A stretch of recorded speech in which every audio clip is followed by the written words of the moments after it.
Hello, my name is Eric Deloach. I'm a book author and I'm host of American Authors and Others. I have a special, trust me, a special guest today that's going to be very, entertaining, exciting, and also informative. I'm going to allow him to introduce himself and he's going to play a little something and then he'll come back and tell us about his organization, what's going on, and then whatever the new thing that everybody wants to know about, and a lot of people haven't quite got their hands around is cryptocurrency. This is a big interview. I want the audience to really learn. We have a person who is versed versed in this, and he's going to educate us and let us learn about this new uh, phenomenon that has taken over the United States and also is taking over the world. So at this time, with no further ado, I'm going to allow him to introduce himself first, and then we're going to be blessed with some creativity on the spot. Uh, so the floor is yours. The floor is yours to introduce yourself, and then from there we'll love to hear your creativity. Thank you so much, Eric. My name is Rick Dellaratta, and in addition to being a jazz musician for, geez, as long as I can remember, musician in general, and a lot of other things that I've been able to do through my music, including acting and other wonderful things in the arts. I'm also the founder of an organization called Jazz for Peace. And Jazz for Peace was founded actually on the day of 9/11 with a poem. I looked at the emotions of the poem I wrote while I was watching the events of 9/11. And I decided that after what I had just seen, it was probably time in my life to truly walk the walk and not just, talk the talk and read great things of other people and just assume that they're going to take care of our problems, that I maybe needed to do my part, which I could simply do by living up to the words of a poem that I'd already wrote. I just have to do it. Do what I wrote in that poem. So that's what I've been trying to do ever since. And it's been quite a journey. Part of that journey was, it's funny because I was performing once at a very famous club called Sweet Basil in New York City. And with some very famous musicians who had all played on my record at that time. It's a record called Thought Provoking. And it was a great saxophone player. And he had come in from the Poconos.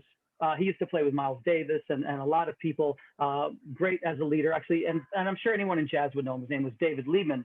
So he was staying at my apartment, so he didn't have to drive all the way back and forth because, it was a whole bunch of nights that we were there, including over the weekend. So we went out for matzah brai. It's a Jewish food at a famous place called the Second Avenue Deli, which was very close to where I was living in the East Village, where I had watched the events of 9/11. And he said to me, we had played a song before that had free jazz, which was kind of a sort of a thing where you literally make up the jazz as you go along over maybe a few little parameters, but you're basically, everyone is playing in what's called a free mode. And he said to me something that, was a bit much for my ears at the time. He said, you really need to keep free jazz going. I really liked what you did last night with that free jazz tune. And so I thought, boy, that's a lot of pressure to put on my shoulders. But I remembered that he said that. And a song was, I went to Haiti at one point in this Jazz for Peace journey. And when I got to Haiti, I noticed that they knew the correct spelling of jazz. And almost nobody knows this. I just happen to know it. Jazz is a misspelled word. It's really a Creole word. It's a Creole word, and it's called JASS. It's spelled. So when I got to Haiti, there was a giant sign above the stage where my concert was that said, "Welcome, Jazz for Peace." JASS for peace. Wow. Okay, so I'm going to call this song, which I'm going to make up for you right now, and this is kind of the debut of it. It's never been played before, and it hopefully will be played in different varieties with other musicians, etc.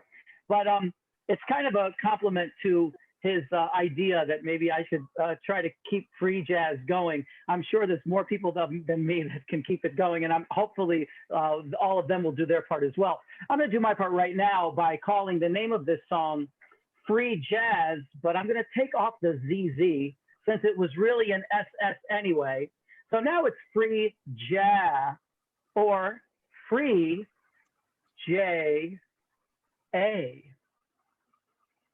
Free JA. Now, if you don't want to get censored by Facebook and Google or whatever, maybe you could say free Johnny Appleseed.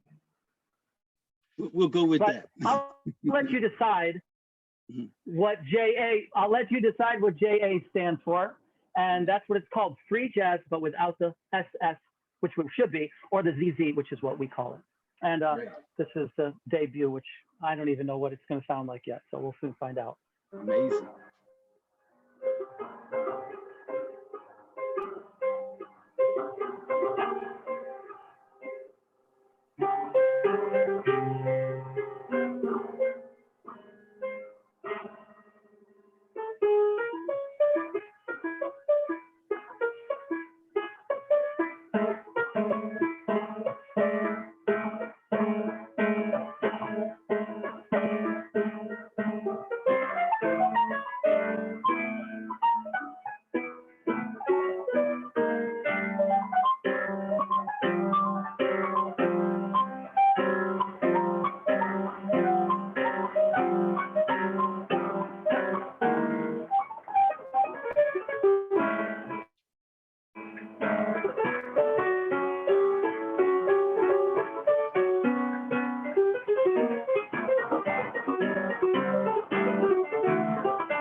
Wow.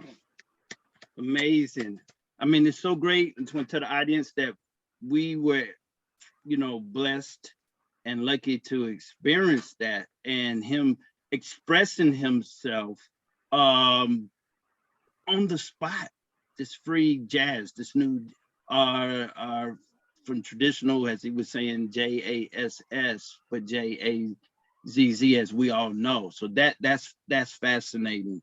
So I'm sure that the audience loved that. That was amazing. You see the creativity, you see the professionalism, the gift and talent that this gentleman possesses. Okay, at this time, tell us a little bit. We really appreciate that. That was amazing. Tell us a little about you. I saw you in another interview where you mentioned that you were tapped to go to the United Nations, and that you have created this new coin dealing with cryptocurrency. Tell us a little bit about that, and then we'll just get into cryptocurrency in this particular, get educated, if you will, on cryptocurrency today. But tell us a little bit more about that story with your organization creating the coin, and we definitely want to hear about the United Nations. Okay. Well, I'll start since the United Nations leads to the coin. I'll give you an idea of that. So after I wrote that poem and decided to try and live up to the words, I started doing concerts around New York City for outstanding causes. And it got kind of crazy because I didn't know there were so many. I had no idea how many outstanding causes there were. And this is all going to play into the cryptocurrency, by the way. So I was shocked at how many there were as we started to learn. We had just had no idea, and neither does really anybody, because it's not something you hear about on the news or in commercials or whatever. You don't read much about how many. So there were so many organizations. We started doing stuff for a few, and then it became a handful, and then it got into the 50s and 60s and hundreds. One day I was at an event in Queens, and this was to help an organization that was a haven for Holocaust survivors, and they wanted to expand their services, being that the Holocaust survivors, were aging and some were passing away, and so they needed to, provide other services with that extra space that they had, et cetera. And they wanted us to help us with that transition. So I'm at that concert with the other musicians, and of course they're doing their normal thing, their announcements, and they're this and they're that. People are talking things that you see before a concert. So and so has to say a few words about this and that. And I see them reading these words, and these words are talking about Jazz for Peace, and they're saying my name, and the other musicians aren't paying attention. I said, can you guys just be quiet for a minute here? What's going on over there, And then I decided I better just move over here. And I walked over to the side of the stage, and I'm listening. And I'm like, what was that letter? So after the concert, I went back and I said, what was that thing you were reading? And they go, oh, you didn't know? Michael Bloomberg wrote us an amazing letter about all the great work you're doing. I said, are you kidding me? Yeah. I said, can I see that? So they gave me a copy of it. And basically, it was, the mayor at that time, Michael Bloomberg, just saying, you got to keep doing this. This is amazing. Kind of what you said before I started. He was saying that. So I thought, wow, this might have a bigger, this might be. So I decided to, before, this was like early on in the process, I decided that one thing I wanted to do that I want to do all my life, but sometimes you think of something, you never think you can actually do it. I asked my manager at that time, I said, I play, because as a jazz musician, you play so many different types of things with different musicians in clubs and jam sessions, on your own gigs, on other people's gigs. And when you tour, you meet people. I said, I play with Lebanese, I play with Palestinian musicians, and I play with Israeli musicians. And I never hear from them about any problems or hatred towards each other or anything, And I said, sometimes I find them in the same, we're together, and there's no, the other one doesn't dislike the other one. There isn't any issues between them. And I thought I'd like to do something at the United Nations where, where we perform and everybody can see that, hey, look, this is a common ground. This is a commonality. This is a place where things are working out, because sometimes you can create goodwill just by one little point where things are working, and you expand from that. Hey, look, we just did this together. Let's try this. Let's try that. The next thing you know, if you're starting to do a whole bunch of things together, you start to wonder why we aren't able to settle our problems or solve our problems, or things loosen up. So she started going through all the red tape, and I said, just keep going. They're going to direct you here and direct you there, and they got to talk to this one and that one, and whatever they do, it's a process. Just keep going. It's a long shot for me, but we got to try, And one day she's going through some things with me, and she's like, okay, well, you're going to you got this thing in Paris with so-and-so. You remember him from New York. He lives in Paris now. He's going to work with you on that day. Oh, great. This other guy you never played with, but you're going to love him. He's going to play with you. This and that, going through. Oh, and by the way, that United Nations thing, yeah, that's going to happen. They want to have blah, blah, blah. And I'm saying, are you kidding me? So we had found a sponsor. We had a sponsor already. I think it was I forgot the name of it, but it was the American United something or other. That was, their mission was related to these kinds of activities, and they came on board. And I needed one other one, and I was able to find, and this would be of interest to you, being that you're related to authors. It was called the Joshua Foundation, and it was really from an author. An author was the second sponsor that kind of made us come on board. And this was a person, his name was Father Joseph A. Garzone, that I had known, and he had written a book about what would Christ be like if he lived today. Wow. And because it kind of fascinated, just the storyline fascinated people, the simplicity of the message, and people, were kind of fascinated by that, actually, like, wow, what would that be like? Well, the book was about, that book ended up being in 9 or 12 different languages. My understanding was he sold it from the back of a truck, eventually got picked up by Macmillan and Company. Wow. And it became their second most selling book, I believe, behind Old Man and Sea. Wow. Ernest Hemingway, yes, look into this. Yes, it's an amazing story. So anyway, Joshua Productions, they came on board. And so now we had everything we needed, and we did this concert at the United Nations. And if you look at, there's a page, jazzforpeace.org/UN, where he's come, and you'll see, and he was from Lebanon. Right. And the two of them were like, wow, this is so incredible what you're doing. This is amazing. If you tour with this, I want to, I want to tour if you go on tour. I would love to play. Both of them said to me, I got to tell you, the bass player said, listen, I just got to tell you beforehand, if you play in, the areas of the Palestine regions, I won't be able to make those. You won't be able to come on stage for those. So he won't be able to perform on those. Now the other guy pulls me aside, same thing. Oh my God, Rick, thank you so much. What a dream. And I love playing with all the guys. I love playing with Asaf, who was the bass player. And I want to tour. If he goes on tour, it's the same thing. But if you play in, Jerusalem, I won't be able. So they're both telling me, like, they fear for their life getting on stage. And so I was like, wow, this is a serious issue. Yeah. It's funny because articles have been written, the Jerusalem Post wrote about it, and they wrote about, how sad it was that the media didn't pay attention to it, to what I did that day. And as people found out about it, then they started coming on board, and so I would get letters from people. Even the president of the United States wrote a letter, and Barack Obama wrote, there's so many letters from people that mention that event, and they say how it was significant, and some articles will come out that was one of the most significant cultural events of our time. But I'm sure they didn't know about it when it happened, because nobody really participated in getting the message out, even though in hindsight, and that's just the way it is sometimes. So that leads us to that. Now, to get from there to the cryptocurrency, I'll tell you.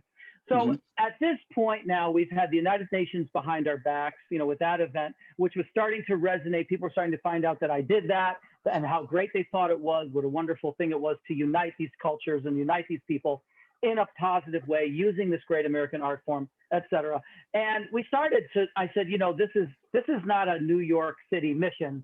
I need to at least take this around the country a little bit, So off we went, playing all over the country, every state, places that I never had been to because, there just wasn't a jazz community in these places. There wasn't a yearly jazz festival where somebody could go, So it was amazing. I was getting to see states and cities for the first time. Now, I had toured a lot. I toured with the Artie Shaw Orchestra, where we traveled in a bus going from city to city. So I've been around to a lot of places. Yeah, I have toured a lot with a lot of different bands. But anyway, that was one where we toured all over the United States. But just to say, I was playing in a lot of cities for the very first time, and I was so thankful and grateful. But I also realized it's a worldwide mission, and people, weren't shy to remind me that, this is what you're doing is the whole world needs to know, et cetera, et cetera. So next thing I know, we were going to all kinds of places, Africa, India, like you said, Brazil, all kinds of places all over the world. And we've actually been to some places like Africa. I've been 8 times to Africa with Jazz for Peace. Yeah. And 0 as a jazz musician before that, because, it was just, there wasn't, there's so little opportunity for someone to go, but here I was, and the African people love the concept. They really were on board with the mission. The first place we went to was Rwanda. Wow. And we were brought over there because they had 15 years of genocide. Wow. It's been 50 years since the genocide. There was everyone kind of knows about, because the movie Hotel Rwanda, and right. People all know what happened. But I mean, it was an unbelievable situation. Millions of people died. It was a horrific genocide situation, and people basically wanted nothing to do with Rwanda after a situation like that. Well, Rwanda climbed back out of that hole 14 years later, and they had got to the point where they decided that we want the world to see what we have achieved, what we have accomplished, and we want people to consider visiting Rwanda again, that they can come as a tourist. We want to put Rwanda on display. Before they wanted to cover it up. Now they're ready to show it. And they decided to do two things. One was to have something called a world marathon, like a running marathon of people, runners from all over the world. And the other thing was to bring Jazz for Peace over to Rwanda for two concerts. Yeah, one for the one in a big stadium for the general people, for the regular people, and the other one for the kind of a VIP only, like invitation only kind of thing in a hotel where there was only so many seats, etc. And like I said, this train just kept a rolling. We're in Rwanda, we're in the south of India, we're in Nepal, we're in Pakistan, we're in Canada, we're in Mexico, we're in Columbus, Ohio, you name it, you know what I mean? I can't even tell you how many places. Copenhagen, Denmark. So now we get to a situation where we're in a situation. I start to learn a little bit about cycles, and there's a cyclical thing now that people are really paying attention to, is because they've seen it happen over and over and over again. Every 90 or so years, it's like a cycle that's divided by 4. Okay. And this cycle, in accordance with these people who know what they're talking about, and of course I refer people to actually look this up yourself and just take what I'm saying with a grain of salt, because I'm not an expert, but look it up and really understand it. It's called the 4th turning. Okay. And the 4th turning is before the 3rd turning is a cycle of decay. It kind of starts off pretty good and then starts rolling downhill, And if you look at our last 70 or 80 years, you'll see, like after World War II, we started doing pretty good. And then the 60s came and we were like, oh, wow, flower power, all kinds of hope. And then we started rolling downhill a bit, when we got into the 80s, 90s. Then we started to decay, and you start to see it if you look at your own country and your own culture. Now we're in a cycle of crisis.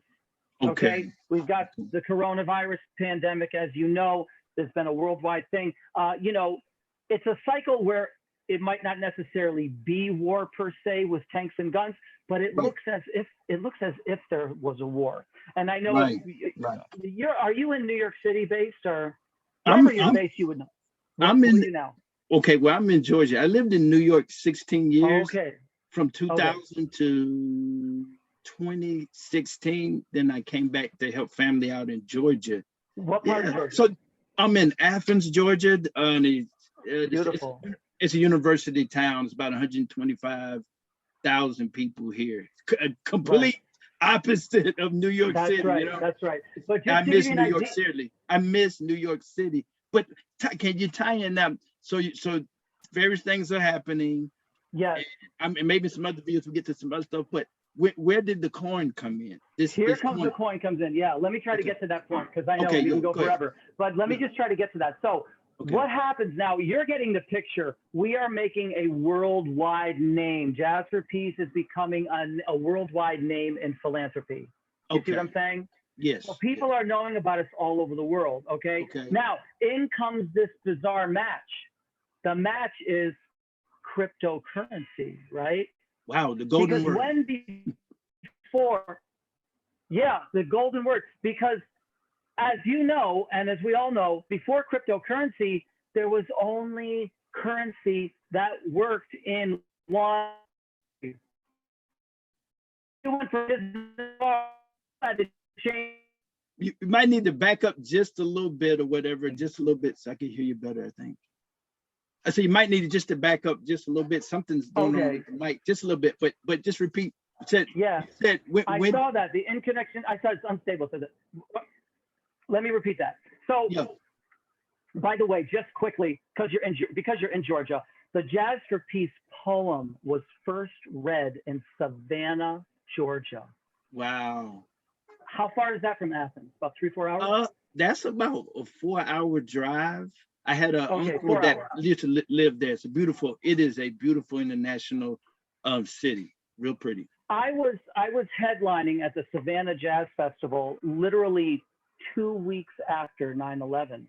Okay. And I barely was able to do that concert because that was one of the first things that they even let us onto a plane to do was the Savannah Jazz Festival. Yeah, I was actually just briefly. I was in New York doing, and I'll just be brief myself and get back to what you're saying. Doing 9/11, and you just hear my perspective. Everybody hears my perspective. I was living with a Panamanian family at the time. Just getting started out in New York, and I was in the Bronx, and I came down to maybe 96th Street, and I saw some Latin kids and a black, kids, and they were like, "We're not going to school." And I said, "Wait a minute, you guys have to go to school." They said, "Oh, we had an attack." And I thought the kids were just kidding. You know what I mean? Right. I thought they were kidding. And then we went, I could see from 96th Street smoke coming up. And then I realized that this thing actually happened. And so I called my parents, and then I got back to where I was staying. But yeah, that was a very, how can I say, that was a day that really impacted America as COVID-19. But you continue. I just kind of want to give people an idea from another person as well that experienced that in New York. And it was a very sad time. But New York coming, built itself back up. The people of New York are resilient, and it's a beautiful place. But you continue. Yes. So, I said that I read the poem in Savannah, Georgia. The poem became music, which was performed at a concert in Troy, New York. And then Atlanta was home of many Jazz for Peace events as I started touring across the United States, and then eventually around the world. So now we have a worldwide known. We're known worldwide. And in comes cryptocurrency. Okay. Now, what's happening, and this all ties into the fourth turning. So I'm going to try to tie this all together. I'm not Mark Twain like you are, like you guys are, you professional authors, but I'm going to try to tie this together. So cryptocurrency comes out, and as you know, and as we all know, a lot of people thought, oh, this is crazy. This is, what is this? What the heck? What are you talking about? This is, now at that early time, I was keeping an eye on it, and I remember vividly there was a man. His name was Max Kaiser, and he was kind of a comedian. He worked on Wall Street, and he also was dabbling around in films and things like that. He was dabbling in the arts quite a bit, or he might have been an artist who was dabbling in Wall Street to pay his bills. Probably that's more like it. But he's trying to make a film now, and the story is he contacts those three brothers.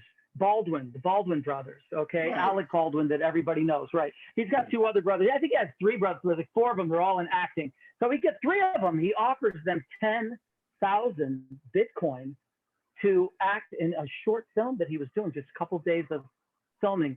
Wow. And they turn him down. Yeah, they turn him down. That Bitcoin, that payment to them would be over $380 million for a couple of days' work. I didn't 2 days, 2 or 3 days of filming. 380 million. So see. Yeah. I just want the audience to hear that. Just let that sink in. And continue. So,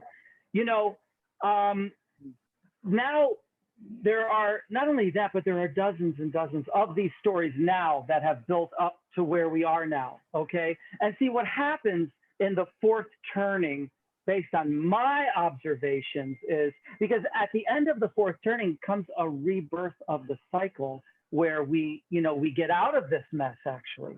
And Okay. we're not technically, from a cycle perspective, we're kind of stuck in this. It looks like till around 2028 at the earliest. So from Wow. 2028 to 2030, yeah, we're technically, if you believe in cycles or whatever, but these cycles that line up, and the people are pretty smart that do. So noticing what I noticed about the fourth turning, things get so backwards, and this is how I think they write the shit. They Okay. see they see that it's so backwards that they Right. can fix the problem. They can literally fix the problem by doing this, by just reversing it, complete reversal, and they can so they start to see the solution. The solution is presented to them because you've gotten so far backwards. You've now presented the solution as the opposite. Like Right. AC and DC. Yeah. Right. So here's this cryptocurrency now with a worldwide, you know what I mean? When a cryptocurrency like a Bitcoin, it's not a currency for you know what I mean? Switzerland only. It's not Right. you know what I mean? It's not the Brazilian real that as soon as you go into Bolivia, you can't use it. You know what I mean? Right. It's a worldwide cryptocurrency. Jazz Trapeze is a worldwide philanthropic entity. I mean, we're Right. talking, over 850 events. I don't even know the exact total, but we just keep saying that until I guess we're going to be saying 1,000 soon. But you know what I'm saying? All over the world, of which we have Let's videos like you saw the one. Mm-hmm. yeah, well, let's go here. Okay. So now you have a coin, and we're going to talk about that at different times. But tell us, what is, for people that have absolutely no idea, Mm-hmm. what is cryptocurrency, and how did it? I guess the actors, the Baldwin's a very famous family, acting family. How did they not know the value? But okay, what is cryptocurrency, and how did this market start? So what happened was there's also a cycle of fiat currencies as well. Even if you go all the way back to the Roman Empire, the Right. Romans had their currency, but over time, human nature, and just what happens with empires, they decide they need to have an army and they need to conquer this and conquer that. Then they have to protect this and protect that. They have army bases all over the place like we have that need to be funded. And they decide, well, here's what we'll do. We'll, go from Peter to pay Paul in a sense. What the Romans did was they would, when you came into the Colosseum, they would clip your coin. And that's Okay. a piece of silver coming off the coin. Then everybody's coin would be clipped. Then they would melt all that and make new coins. Then they would start diluting the coins, take other things. By the end of the Roman Empire, there was almost no silver in their silver coins. You know what I mean? Okay. They Right. kept diluting it, and that's how these currencies end up going out of business, because they just dilute themselves into oblivion. With Right. there's just no value. Like we started in a big way, jeopardizing our currency, so to speak, Right. for the purpose of funding everything we needed to fund. In 1971, we had the Right. Vietnam War situation, and Nixon decided, well, we're going to go off the gold standard. So now this note, that only the whole purpose of the note was that it represented such and such amount of gold, no longer does.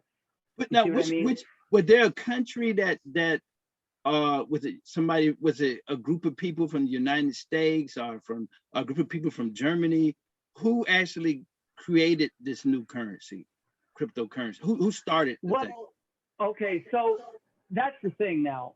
I mean, literally anyone can create a cryptocurrency, in all honesty. You can, first of all, blockchain it's called blockchain technology. That Okay. became something substantial, okay? And I learned about blockchain from a person who I found to be very intelligent. And even Right. if I didn't agree with all of his views, I Right. was like, this guy is darn smart. You know what I mean? Right. And, you know, in all honesty, no two people should agree. I mean, that's the whole beauty of our opportunity to advance is our ability to agree to disagree. And Right. then let the cream rise to the top, you know, let the good Right. information, let this guy's good information rise to the top, of which Right. he had about cryptocurrency. And it's funny because this guy has been censored off of a number of things for other viewpoints that he had that maybe aren't favorable. Right. But I thought what he said about cryptocurrency was very intelligent, and it was about the blockchain. And he kind of said, "Listen, the blockchain technology is here to stay." It's kind of like Okay. when we went from the dollar to credit cards. You know, people at first were like, "What's this card?" You know what I mean? How is this card? How does this looks crazy? This looks, you know, people thought it was foreign. It's hard for us to imagine that people thought it was foreign now. Just like in the future, it'll be hard for us to people imagine where we are today, you know, after change. But so Bitcoin was discovered or created by on the blockchain. Again, it's a blockchain technology created by a guy who name was Satoshi. Okay. And he basically does not want to be found out. He does, you know, Okay. and we're not even sure. He kind of disappeared. I mean, he doesn't Right. leave any messages. We don't know. Is he still alive? Where is he? But he created this. It's kind of a, you know, a creation of his. It's Mhm. for the world as a whole. And it has a limited supply. Okay, that's Okay. kind of important because most fiat currencies print themselves out of business by simply creating more of it out of thin air. You know, Right. there's stories about Zimbabwe where basically, you know, a bill would come in and he'd just tell them, print up the bill. And then he'd hand them, you know, here's $1 million for this, $1 million for that. After a while, it's like, what is this stuff? It's not, the paper isn't even worth, you know, they're burning the paper to keep warm. Right. So, you know, yeah. So there's only a limited supply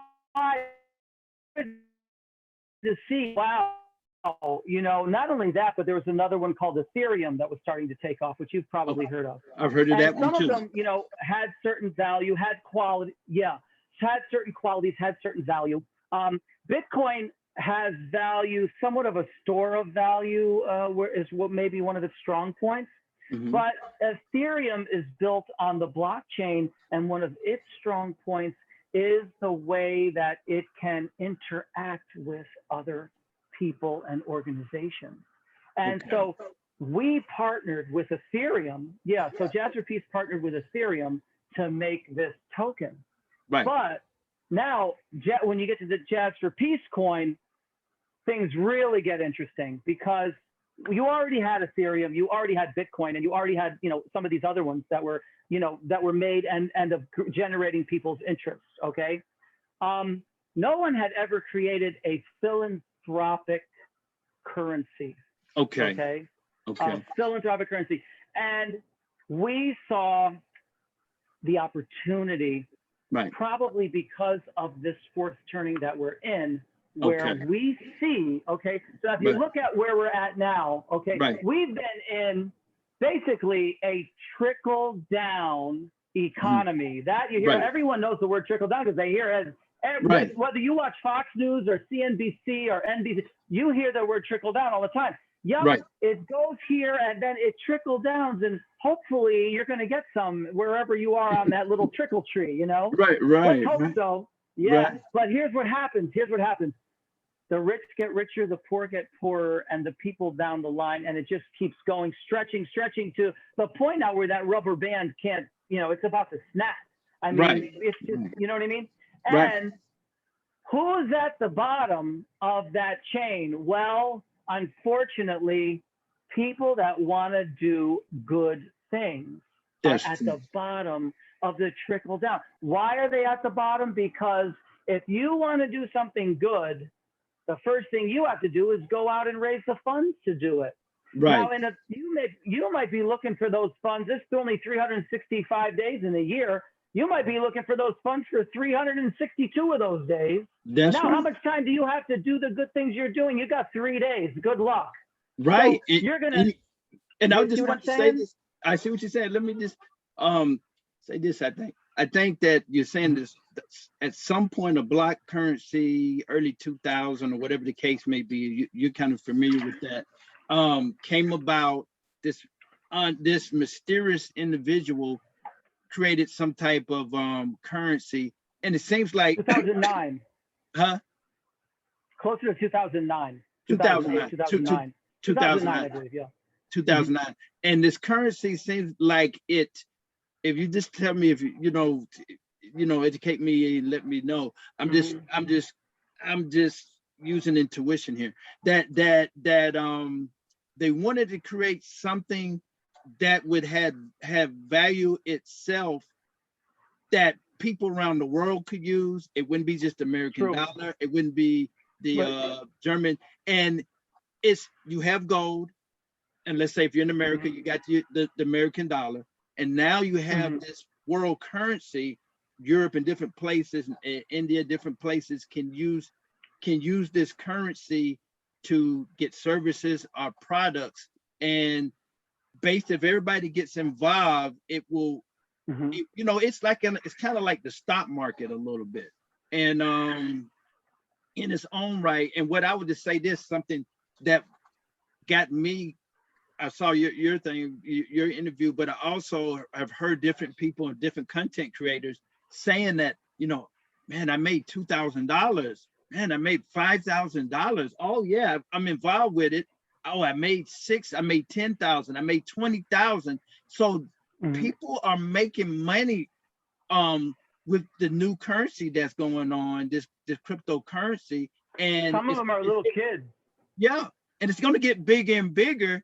I'm just trying to get the public to understand it's going to get bigger and bigger. And now we have your organization, that is doing good with it. And we'll just get back. You continue back on. I just kind of want to set that framework out. Right. So this is unique. And, sometimes you just find yourself in a situation in life where you can do something that maybe nobody else either can do or is going to do. So that's an exciting thing. It's hard to turn down an opportunity to do something that nobody else can do. Right. Or maybe they'd be doing it, or maybe someone can do it. I don't know, but they sure aren't doing it. You know what I mean? So here we have the world's first philanthropic cryptocurrency. And see, now anybody would look at that and say, well, what are you talking about? I mean, can't you just take that currency and can't it be like Bitcoin? What's the difference? What's the difference? Well, there's a big difference, okay? And the difference is what I just told you about the trickle-down economy. And I told you about the fourth turning. And I told you how about there is a solution to trickle down, which is the root of a lot of our problems, is the trickle-down economy. You understand? Why can't somebody who wants to clean our air or clean our rivers or help our poor or help our needy or do all the wonderful things that you can do on this planet, why can't anybody do it? Our oceans, all this plastic. Well, they don't have the funding because it ain't going to trickle down fast enough or enough of it for them. And not only that, it won't take you long to figure out that if you don't compromise, you might not get any funding at all, or you might not have any time once you get the funding to do anything to get your mission. I'll give you an example. Let's say you want to put on a conference about climate awareness, okay? Well, if you're smart, if you've already tried, been around the block and figured out how difficult it is to find funding for things, your best bet is to go over to ExxonMobil or BP and say, listen, you guys give me the funding and I'll make you look good at this climate. I'll make you look favorable. I'll make you look like you're the one that's not the polluter. Right. Even though maybe you are. You see what I mean? Even though maybe you are. Right. Right. I'll make it look like you're not. So you got your funding, but you've compromised everything and you're misleading people. You know what I mean? But at least you got your funding. Well, that's part of the problem too. That's not part of the solution either. So my point is, we've got trickle down part of the problem. What's the solution to that? Trickle up. trickle up. It's that simple. Give us, because I remember the example and I thought it was it really, I got an understanding in the Meet the Expert interview. Can you tell us, for example, just give us some type of, you can say, make up a example of something that's good for people, and how your organization, your coin would work for the good of humanity. Can you just give us an example, and how the people that they got involved, I guess the upside to how successful they could be if everything went perfectly.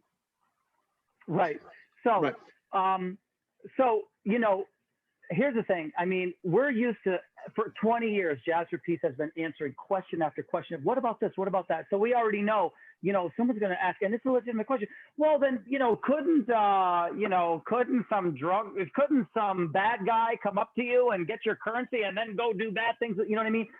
There's a million questions you can ask. And of course, the answers, a lot of them are very, very simple. Number one, we already have over 850 outstanding causes, but literally in the thousands who have partnered with them and partnered with us, who've worked with Jazzerpeace. We know who they are. We know how legitimate they are. They show us their work. When I go to these places, and it's even in the videos, they show us the people that they're helping. We meet them. When I was in Nepal, they took me all the way across the Himalayas. Okay, on one of those world's most dangerous roads that you see there's a show, world's most dangerous road. That's on the show. So I'm driving. I mean, there's no guardrails. They told me, they said, yeah, accidents. It's a shame. No survivors. No, there's never a survivor, because you fall 8,000 feet. You know what I mean? If you mess up, the guy's beeping the horn in case someone's coming so that he hears them. I mean, it's crazy. You're literally going around these rocks. So anyway, to get there, to see what they do. So my point is, here's all these outstanding causes, of which there are many. And this currency, our goal is to give it to them as part of their grant award. See, what we're doing at Jazzerpeace is very simple. We're trying to offer more and more value for an outstanding cause when we help them. Why? Because we want our time to be valuable too. We want to make the most for our efforts. You know what I mean? We want to do the most good for our efforts. So we already help outstanding causes. One, by putting on a world-class cultural event at no cost to them. Right. Okay. Two, by giving them the staffing and the expertise and the advice and the guidance to make that event a success. And by explaining to them that here is how we have helped other organizations grow all of these other branches, of which we call an empowerment tree. So once you have a world-class cultural event that's confirmed with funds already raised and in your bank account, which we help them do, those are the roots. From there, you go to branches. You need sponsors. You need sponsors at the local level. Why? Because every year, those people can sponsor you every year. A lot of people want to be a part. It makes their spirit feel good, And I learned this, by the way. I mean, one of the biggest lessons I learned, I was playing in Chicago, and our event coordinator tells me, hey, calls me up in the hotel room. Hey, listen, this guy's going to pick you up, and he's playing with you. He's going to play bass in your band, but he's going to pick you up, and he's going to take you there, and he's going to bring you back. And he seems to be excited about it. So just letting you know, it's such and such a time. So this guy picks me up, and I'm going now, and it's a far away where we're playing. It's a part of Chicago. I don't know if Chicago is big. There's parts of Chicago, I mean, I don't think anyone's ever seen. You know what I mean? They're way out there. And we're in the middle of and it's a theater, but it's in a wild place in Chicago. You wouldn't go there, you wouldn't go anywhere near that area if you were just visiting Chicago, looking at the tourist site. So anyway, this guy knows where to go. I would have never been able to find it. And he's, telling me about all he does. He plays into this, he plays into that. He's got a teaching job with, I think, some kind of tenure maybe. He plays in the plays. So he's got all these things. I can tell this guy is pretty set. You know what I mean? He's, financially, all that kind of thing. He's set up in Chicago, in numerous, he plays in the Broadway show. That's when it comes to Chicago. He does that. He does this, he does that, all these activities. So he's kind of letting me know at the end of everything, I give him his check as I'm getting out of the car. He gives it back to me. And I said, listen, you know, we always pay the musicians. That's part of what we do. We, you know, don't worry. We're not going to go out of, you know, we're not doing that. You know, we don't need you know, we don't need your charity. You gave me a ride there. You did more than enough. Right. He said, no. He said, you don't understand. He said, I feel good about this. Wow. In other words, I was going to mess up his evening if I forced him to take that check. He gave that check back to me, and that's part of making him feel good. So that's to give you an idea of this kind of work to help people fills up people's spirits when they know they're helping who they want to help. It's good for them spiritually. So this cryptocurrency, okay, is going to supersize each grant recipient's award, because not only are they getting funds and an event and the guidance to make the event a success, and help them get sponsors, publicity and awareness, new and prestigious supporters. They're going to learn all kinds of fundraising techniques that we've learned from big names like the Red Cross and Habitat for Humanity and all the big names that we've worked with, the Special Olympics. We share fundraising ideas and, you know, all that they normally get. Guess what else? They're going to get cryptocurrency that is worth something now. And I'm going to show you how it's worth something now at this moment, already worth something to them. And I'll show you how. But who knows what it could be worth down the road? You don't want to be Alec and Billy Baldwin. Right. You don't want to slip on that banana peel. You know what I mean? I would take this cryptocurrency and hold on to it. You know, use it. If you can spend, you know, we're going to show you how to spend it. So spend it, you know, but guess what? When they spend it, where does it trickle? Up. Okay. Trickle up. You see, now, and here's the beauty of this. A lot of times when you do something good, you know, people get pissed off, you know, people that are making a lot of money get pissed. Like, for example, the Brooklyn Bridge, okay? The person who wanted to here's this guy, he thinks he's got this great idea, right? Next thing you know, he's assassinated by the boat, the mafia. Yeah, you go on. If you ever come to New York again, I suggest you go on something called the Circle Line. It's a little boat trip ride around. It goes to the Statue of Liberty. Tourists do it. On that boat are authors. You're gonna love this. Yeah. Authors do the announcing. Okay. Every person who announces that boat has written a book about the story of Manhattan. Wow. And what's really fun is you go on that the next week or the next day or the next month, or the next year, because I like to go on at least once a year or twice. You go on this boat, you don't hear the same author because he's Sunday. Another guy who wrote a book is Friday. You know how many books have been written about Manhattan? So a different historian each day. And then the next year, there might even be a different historian who didn't do it last year who comes on. So you're hearing an author's perspective of the history of New York. Right. And one of those authors, at least one of them, loves to talk about the story of the Brooklyn Bridge. So that's who I learned it from, an author announcing on a boat where we were by when we went by the Brooklyn Bridge. And he decided to spend a lot of time because that's an incredibly fascinating story. So this person has this great idea. Next thing you know, he's dead. Wow. Because the mafia ran this boat. Right. And they was going to put that boat out of business. Right. So his brother took over in his memory, and I believe they killed him, and then his wife took over, and you know, one after another. Yeah. And finally, the people started to, you know, get wind of what was happening. You know what I mean? This guy dies mysteriously. Now this person's trying to get this bridge built. One day, that boat was ice. It was so cold in that harbor that it froze solid, and people could not go to work for like a few days. Froze solid. So the people said, that's enough. That's it. We're building the Brooklyn Bridge. That's what it took, unfortunately. And they built that freaking Brooklyn Bridge. Yeah, that's what it took. So, so when did that happen? Wait, about what time did that happen? This is interesting. Well, sometime in the past. When was that? Yeah, I don't know. Unfortunately, I don't remember the exact year.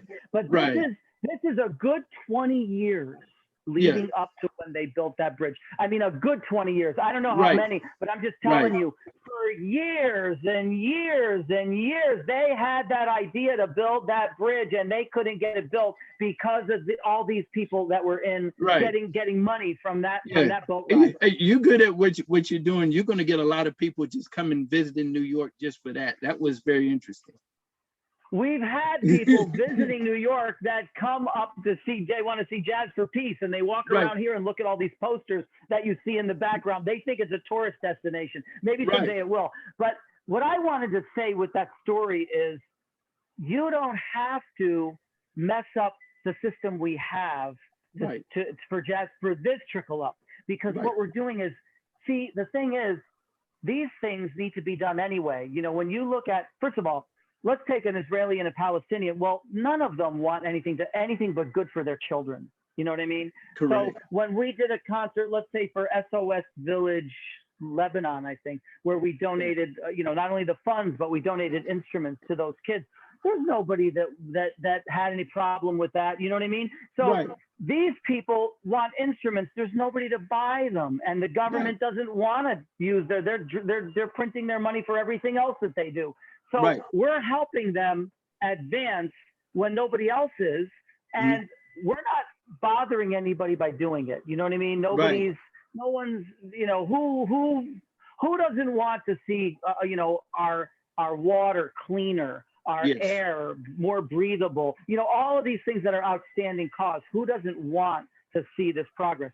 So by helping the outstanding cause that is dedicated, truly dedicated now to advancing those causes, you see what I mean, and solving those problems, that currency, okay, trickles up from them. Instead of them getting it last meaning, in most cases, meaning never, if they get it at all, they get it last.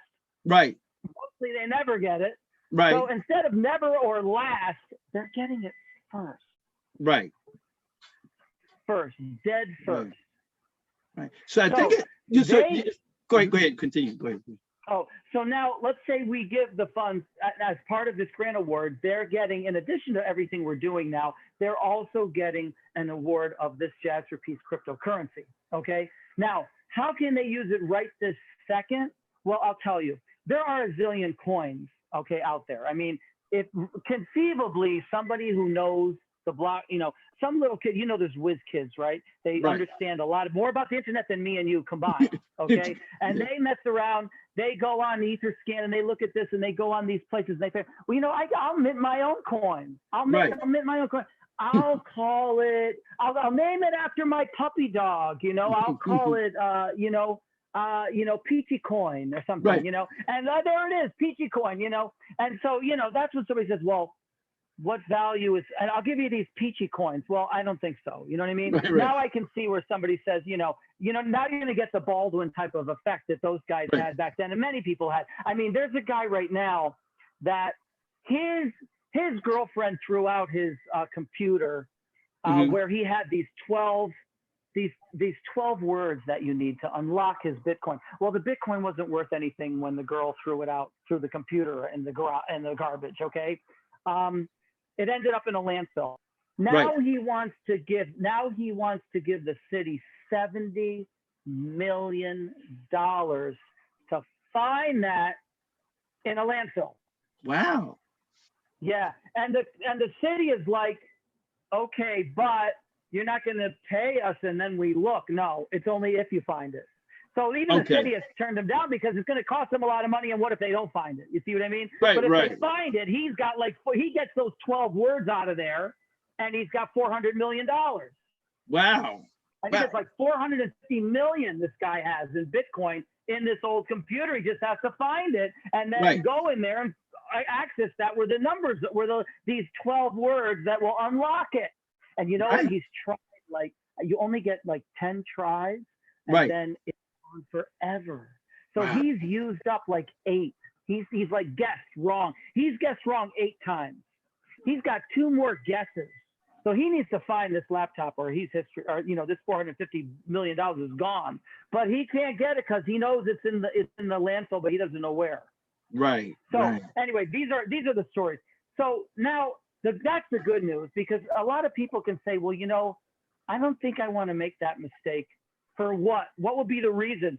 Let me take these coins, and you know what? If I need something, I'll offer it to people and see if I can get what I need. Now, the example I gave in that other interview was in Kenya, where actually, this morning, I see, you know how you see people doing stuff and you say to yourself, gee, I wish I was doing that. I wish that was me. Do you ever do that? Gee, I wish that could be me that had this big book award or whatever. But, of course.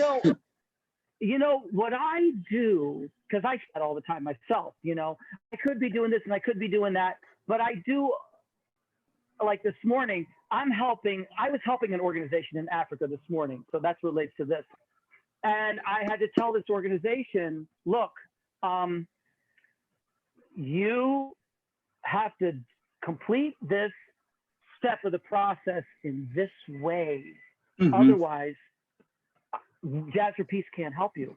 You know what I mean? Okay. You have to complete it in this way. Now, if they want to get mad, that's fine, because we're just offering this service out of the goodness of our heart. So that's fine. If you don't want to waste any more of my time for free anyway, that's great, Right. But if you want to help yourself, which will give me the same feeling that guy had when he made me keep that check, you can do that too, you can do that too. So I'm doing that. And, it's easy for me to say, geez, nose to the grindstone, helping these people. I could be on a beach or whatever. I could be doing this or I could be doing that. But I always say to myself, would I trade what I am doing to be that, even though I think that's great? Right. And I always say, no, I wouldn't trade it. I wouldn't trade it. I wouldn't trade it. So we all have our own unique way. Right. So here I am helping these people, and I've been there, and I've been to this region many times where they are. Right. And in this region, I just happen to know that there's a road from Nairobi in Kenya that goes all the way to Mombasa, which is all the way in the south of Kenya. You literally have to go all the way past Mount Kilimanjaro. Wow, hold 1 second. I hear something. Yeah, go ahead. Go ahead. Okay, I just want to fix it. Yeah. All right, so this road, people travel this road, and I'm telling you, it is a long road. And there are numerous things that you can do along the way. There are numerous people that you can assist, communities, cities, off of this road. Right. Now, let's say this currency, which is not traded on any exchange or anything, doesn't have a specific monetary value. Let's say they need a ride to get to Mombasa. They have goods and services that they want to help somebody on that road somewhere, but they've got to get there. They need the transportation. So they need to find a volunteer that can assist them. And a lot of times it's hard, because sometimes somebody wants to help you, but they're like, I think I'll, you know what I mean? I think I'll pass. It's not, you can't help everybody. Right. But let's say that person says, we really need to get someone. We don't have the money. We're going to spend some of this currency now to get this, to get this helpful step forward. So now they offer somebody, and by the way, you can go as far as Nigeria, where I have an amazing concert coming up. Wow. For an amazing organization called the Value String. Yes, if you look up the Value String, you can learn about that concert in Nigeria. And we'll be doing a specific podcast just about that organization, by the way. But in Nigeria and these places, they use cryptocurrency. So now somebody says to a guy, listen, we'll give you some of these. You can help us, which would be great for your spirit, for your soul. That'd be a great deed you did. We're going to give you a certain amount of Jazz for Peace cryptocurrency. Right. We're going to give that to you as well.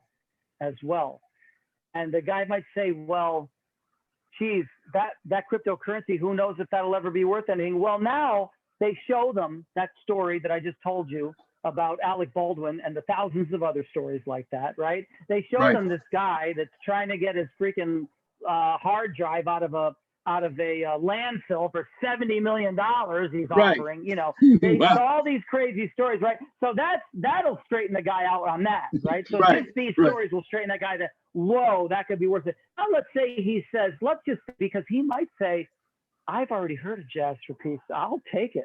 Right. I'll give you that ride. You give me those coins. I'll do it for the coins. Right. You know what I Right. mean? He might say that. Believe me, he might say that. But I'm just going to go to, I'm going to just cover all the bases. So now he hasn't never heard of cryptocurrency, but now he reads that, Jesus, I don't think I want to make a mistake like that. Right. Right. And now, but why Jazz for Peace? Why blah, blah, blah? Well, now they show them Jazz for Peace, right? They show me down at Mount Kilimanjaro, helping those indigenous people, living with them in their straw huts. You know, there's videos of me down there. You know what I mean? Where he's going to pass by on this. Yeah. And then they show videos of me all the way up on the north, okay? Where the Great Migration is. We're helping the Maasai all the way up there. An organization that was getting all the land owners together to sign treaties which protect the wildlife, which protect the Mara River, which protect the indigenous species, all, signing to agreeing so that, it's not different when you go from one region to another, so there's a uniformity in that area to protect that wildlife, et cetera. Now he can see things I did in other countries. He can see me in Uganda. I mean, listen, there's a million things they could show him about Jazz for Peace. So now he's like, whoa, this isn't a 14-year-old kid's kitty cat coin. You know what I mean? Right.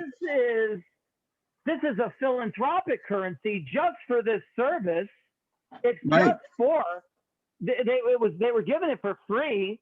It's going to trickle up to me. It's addressing the trickle-down economy, which I have had enough of, which I would love to see that be addressed. I'm going to be a part of that trickle movement now just by accepting these coins. I mean, there's enough curiosity to get in the back of the truck. That's enough for me. You know what I mean? That's enough. There's already enough good reasons. Throw that stuff in the back. You get in the front. You get over here. Off we go. You know, so now they're advancing with that currency now. And they've all over the world, people have told us, you get that into our hands, we will advance. And that's just the beginning, is my point. You see what I mean? Let me just say this. That's back where, Max Kaiser. Go ahead. Yeah, I'm saying that you definitely have to say it. What I mean? That you're a genius and have an understanding. And I think this is time very quickly I tell people about Anthony Quinn. I saw an interview before he passed. Him a great actor and person that built things, a sculpture as well. And the interview was that when he was training in Europe, they said that the mission and the purpose of the person for art, the musician or the actor, or you've been both, I guess maybe book author or whoever in the arts, that their job is to inspire the rest of society to be better and advance. So what you're doing is you're very creative in terms of creating this coin. You are a musician, and they said that a lot of musicians and a lot of people of the arts have high IQs, are deep thinkers, beyond a lot of other people. That's why they're able to operate in the arts, and the purpose is to bring society, make society a better society. And you're living up to what Anthony Quinn is talking about and how he was trained as an actor in Europe. You're trying to make society better. Even maybe the guy that has been selfish in the past, that look, let me be a good guy here. Let me, hey, maybe this coin may not make money, or maybe this coin will make money, but it's chances that there's probably a 90, 95, 98% chance that it will make money.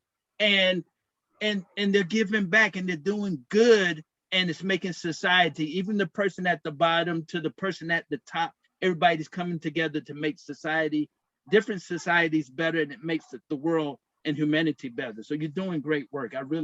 It's really amazing. Well, you said it really succinctly, everything that you just said. Think about it this way. Here's this guy who has accepted this currency to do this noble deed, okay? The same way that he accepted the currency, he's going to be able to get somebody else to accept it. You see what I mean?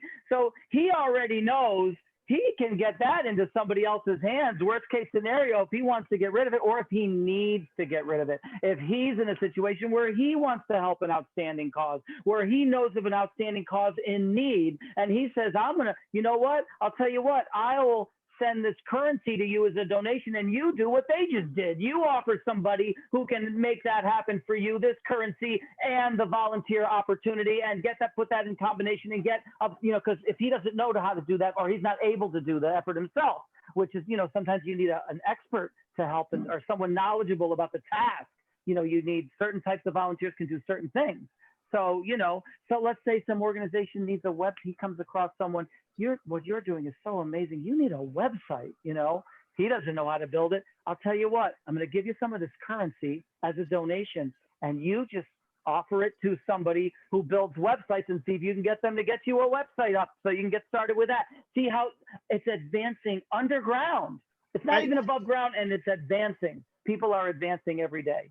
And it's actually, it's a two-sided no-lose-win situation, because even if you, let's say you didn't make any money, which is not the case, you will, that you did something from your heart, and you can feel proud, and I'm a good person, there's good in me, you know what I mean? Even if you didn't get anything.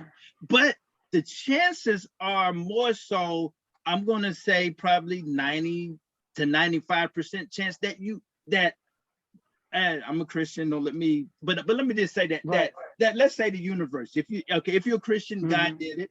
If you're not, the universe, you wanted to repay you, and this coin actually, maybe you got 50,000, maybe you got 500,000, maybe you got $1.2 million out of this coin, and initially you accepted the coin, but you wanted to do good, and it could be 2 months later, 3 months later, this thing has blown up, and now outside of just the currency, you can maybe trade it some kind of way into money and pay and stuff like that, and keep some more currency. Absolutely. It's an amazing, and it's a wonderful idea. And I just want to tell the public so that they understand as well. I have been watching the internet a lot, and I've been seeing that people have actually been, as I said at the beginning, making $2,000. The ordinary Joe,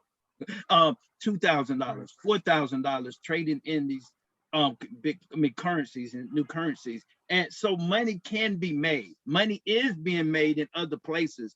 So I definitely would encourage the audience, if you know people that need things that help the community, small towns, mid-sized town, large towns, anywhere across the world, definitely get in contact with this gentleman and be a part, try to be a solution, not a problem, and learn more and get involved and do it not just for the coin, but do it out of the kindness of your heart.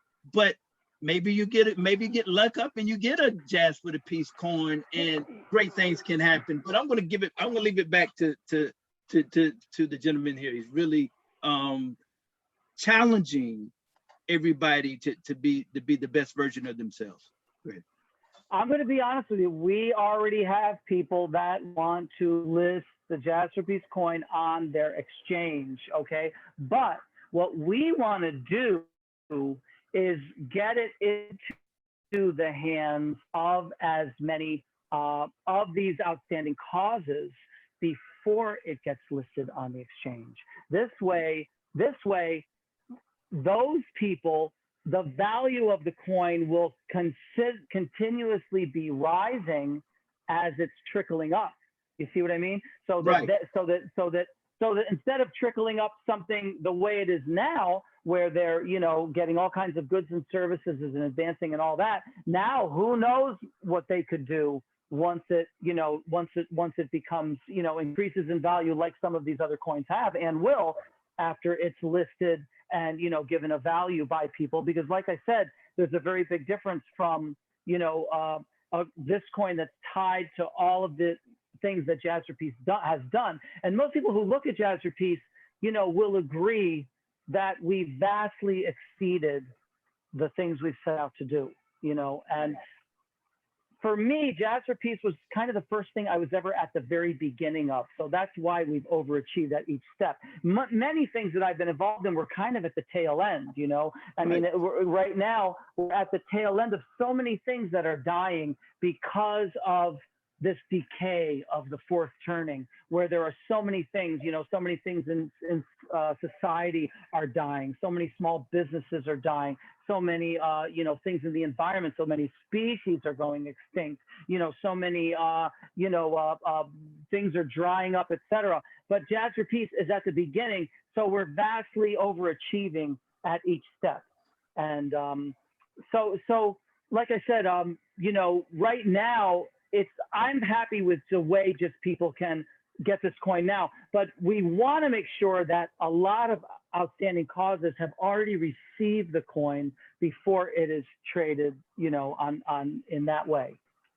Okay, so we talked a little bit, and I'm just going to reiterate this, and then we're going to close this one out. We're definitely going to see some more of this esteemed gentleman. Again, I just wanted the audience to know, people, I've seen videos, people in South Africa, in different countries, making 2,000, 3,000, you know, big money off of the cryptocurrency. Okay, so I mean, because some people may just be right now. Crazy big money, yeah, crazy big money. I mean, even this year, there are some coins this year that have gone up 1,000%. You know what I mean? So a lot of people are looking like normally someone thinks 100% gain is a big deal. I mean, if you doubled your money, that's incredible. But yeah, there are coins if you get in at the inception. So what you're saying is true at the moment. I mean, it's not even true. It's not even something that happened a long time ago. It's happening as we speak. I think Elon Musk, everybody should use Elon Musk is involved in some of these He's involved in a couple, yeah. Yeah, so I want everybody to understand this is huge. Next 2 or 3 years, 5 years, you're going to see a lot of millionaires and different people being made from this. What he's offering and being generous is allowing people of goodwill from anywhere in the United States or anywhere in the world to give of to be a good person. Really let the person that's inside of you, that the good angel, to come out and to help different organizations that are in need of help, and you know, blessed you with you know, potentially whatever the situation. It has to be a certain situation. I'm sure guidelines and things have to happen. As you saw, he was talking to one country, not one state, not one city, one country in Africa, and that you may be eligible and lucky enough to get one of these coins that definitely I can foresee is going to be worth, you know, a large dollar amount, and it just would be just by you being the person that you are, a good-natured person, bringing out your better angels, you can participate and help the world to be a better place. We're going to stop here. Well, think about it this way. Yeah, I will say this. Yeah, this week, but I want to say this, and then I'll talk to him off camera. And maybe my listeners, you should take note of this too. And he probably helped me get some more listeners as well. With a situation like this, I think, and when we talk to him, that he probably needs to do a book. And I'll tell him off. I'll tell him off. I will talk to him offset, and I'll tell my listeners, you have heard before how that can happen. He probably needs to do a book. This is such an explosive, beautiful thing that a book out.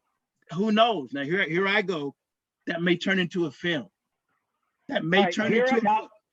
You have perfectly transitioned what I'm going to say right now, because I know we have limited time. But you did it so great, what you just did. I've been waiting to say this, and I've been waiting for the right time. Okay, so first of all, just this past month, okay, in June, for the very first time, a sponsor of Jazz for Peace received an award for sponsoring a Jazz for Peace event. So even our sponsors now are starting to get international acclaim and receive the award because they're smart enough to sponsor a Jazz for Peace event where we either do something like we did at the United Nations or we help an outstanding cause somewhere in the world. Now, this is an organization who gave this award. You're going to love this. They're called Books for Peace.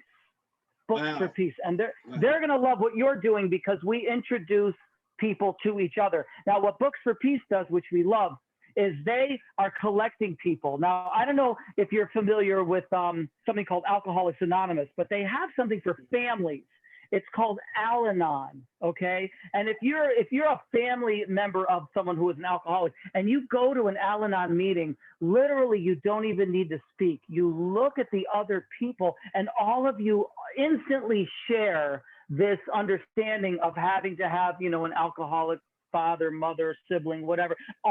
You all know what the other one has been through. And you can almost look at a person and say, oh my God, I want to say something that's gonna, you know, help. I know what you feel everything. Okay. This guy at Books for Peace, he's bringing together people who have done wonderful things and putting them all together so they can look at each other and say, hey, I know who you are. You're a guy who does great things in the world or who has wanted to do great things in the world. And he brings them together, not only so they can recognize each other, but so they can even wake themselves up. Because sometimes an organization does a great thing and then that guy, the founder, dies or the board gets, you know, changed. And now they've lost their mission. They've lost their way. They don't know where they are. Now they can wake up. Hey, they're like we used to be or whatever. They can all rejuvenate each other. His name is Antonio Imenio. His organization's called Books for Peace. And he gave an award to an organization called the Joshua Foundation for sponsoring being one of the sponsors at our United Nations event. And the Joshua Foundation was founded by an author, like I told you, Father Joseph Grisone, who wrote the book Joshua. So to bring this full circle, the last thing I wanted to say was, your idea for a book is absolutely amazing. And we heard it everyone's heard it for the first time now. You're the first person to say it. But what's wonderful is I've had people say, you should do a book. But I've never had someone who is an author who's in the book industry say you should do a book. You just did it for the first time. And then you mentioned film.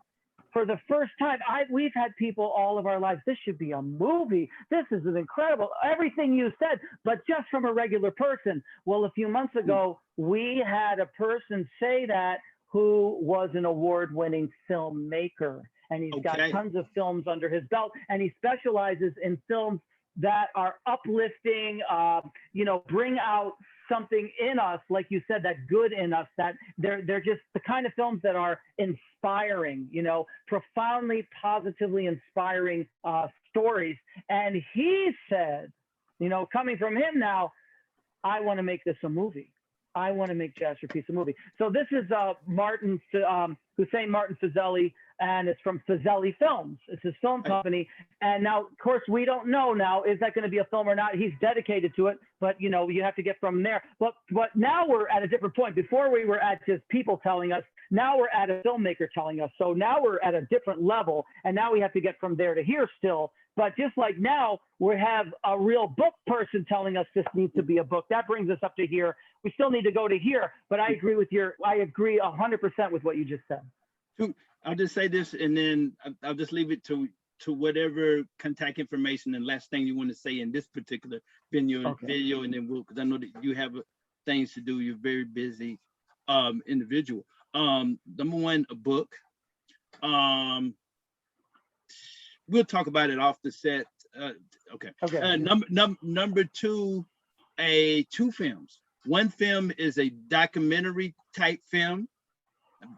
And another film is an actual film that hits the movie theaters, that really can galvanize the world about Jazz for Peace and the great works that you guys have done. And with the United Nations, that really has, that links it. And hopefully Biden will get involved as well. But I'll stop there, and you can atmosphere. You'll tell us whatever you want to say now, and you want to leave your information, but anything you want to tell the audience, the floor is yours. Okay, so as a final just words, just to wrap this up, the thing I really want to tell people is that, and again, people have always said it sounds too good to be true. It sounds good to be true. But as you know now, as we all know, we are in an era where things that we never thought were true are coming true, okay? You heard all the stories about Bitcoin. How long have we been hearing about this UFO stuff? And all of a sudden you turn on a mainstream channel and they're showing these UFO sorts of things. Wait a minute, I thought everybody who said that was crazy. Well, then you're crazy or what? So it's and so we're in a situation where the too good to be true or the never thought it could be true is true. And I'm going to tell you something that is true, and it's been true for a very long time. You might not have believed it before, but you might believe it now, hearing the things that you're hearing, okay, about all of these different things that are now true that sounded, incredulous. Jazz for Peace funding starts with a simple comment, okay? So, and this is for the reason for this is that we've dealt with hundreds of organizations. And one thing that we learned from the best is that the three most important words in philanthropy, if I could tell somebody the three most important words in philanthropy, I'll bet they'd be like, wow, if you can tell me that, I want to hear it. Well, I'm going to tell you right now, there's three words. Know the funder. Okay. Know the funder, okay? So most people said, I asked one guy once, I asked that question to him, and he said, give me money. That's what he said. But yeah, sure, that makes sense that you think that, but that's why you're not getting it, and that's why these other people are getting it. Because we would have people that really had their act together that were getting millions of dollars in funding, big names, call us up, and you know what they talked about the whole time? Us. They talked about us. They talked about all the things that they know. Yes, isn't this crazy? Yeah. They talk to us about all the things they know about Jazz for Peace. Right. Shocking. And we're sitting there and we're looking at them online and we're like, look at all the funding and grants that they get. Right. This is how they're getting it. Because after they're talking, at some point, we're like, will you hurry up and stop talking about us so we can get you qualified for this? Because I can't wait to qualify you. You know so much about us. And you're going to do everything right. You're going to be great to work with. We're going to go through these steps. Your event's going to be a success. And that's going to make us look good. Right. So it's real simple. Know the funder. So what people do, what I tell anybody to do, go and look up Jazz for Peace the same way that you did. You go on YouTube and type in Jazz for Peace. Type in Jazz for Peace Uganda, right. Go on Vimeo or YouTube or, go to our website. Go to, just look up things about Jazz for Peace. Write us a little email. Actually, you can even go to a link if you really want to do it. You go to jazzforpeace.org/knowthefunder.pdf. Right. Okay, let me just say it again. jazzforpeace.org, which is our website, and we invite you to go there for sure. But then you put a /know, K-N-O-W, the, T-H-E, funder, F-U-N-D-E-R, .pdf, because it's a PDF that you're going to be looking at. And you'll see a bunch of things that we are directing you to learn about. After you're done enjoying yourself, clicking around, reviewing that stuff on that page, you're ready to go to info. If it's on that page, info@jazzforpeace.org, just our generic email address, info@jazzforpeace.org, jazzforpeace.org, and send us a comment about your knowledge of Jazz for Peace and what you think, your own words, exactly what you think. Be honest. You could criticize it. You're welcome to say anything you want. Freedom of speech. I love it. Say whatever you want. But most people say amazing things that are like, wow, that's so wonderful what you think about what we've done in your own honest words. And we take that comment and we work together we turn it into funds for your outstanding cause. We turn a comment into funds. That's what we do. And you know what? It sounds too good to be true, but so is UFOs.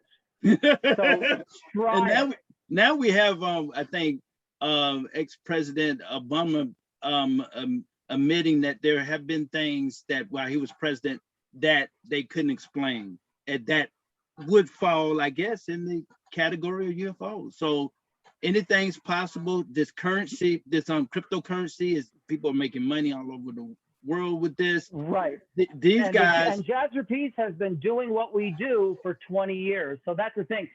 Forget about the too good to be true, because all you got to do is see it for yourself. Just look at our events. We've made all these. Just look at them yourself. Read the testimonials from, in the words of the actual grant recipients. Read what they all had to say. I told you about that event in Rwanda. You can go Control F and you can like type in something and it'll search for it on your computer. And you can go to our testimonial page, type Control F, put Rwanda, and look at the testimonial from those people. It was actually UNICEF in Rwanda. See what they had to say in their own words. But the point I'm saying is, it's far past too good to be true, because you can see it for your own eyes. And the cryptocurrency thing, it's about time you get on board with that as well, as you know, and as you've been explaining so well to your listeners in this segment. Yeah, well, guys, I mean, the other thing I can tell your audience, I mean, you can talk to this gentleman forever. But we're going to stop today, and I think we'll be back again for sure. And we're going to put his links in at the bottom of this video when we release it, probably this week coming up. Definitely respond to them, get to know more about them, and get involved and bring your better angels to the table and get involved. This has been quite informative. We have learned so much and heard the life of a top jazz musician, of a top musician, American musician as well. So we're going to stop here. I really appreciate you coming today. It was fascinating. It was a great interview. I learned a lot. I'm sure my audience did, and I'm sure that they're going to follow you, and we'll talk back with him again. We thank you again for coming, sir. Thank you so much. Okay, so we'll end here. And beautiful. Audience, watch this video over. Subscribe, like, share, and really learn and become educated. This has been so informative. Thank you. Mm-hmm.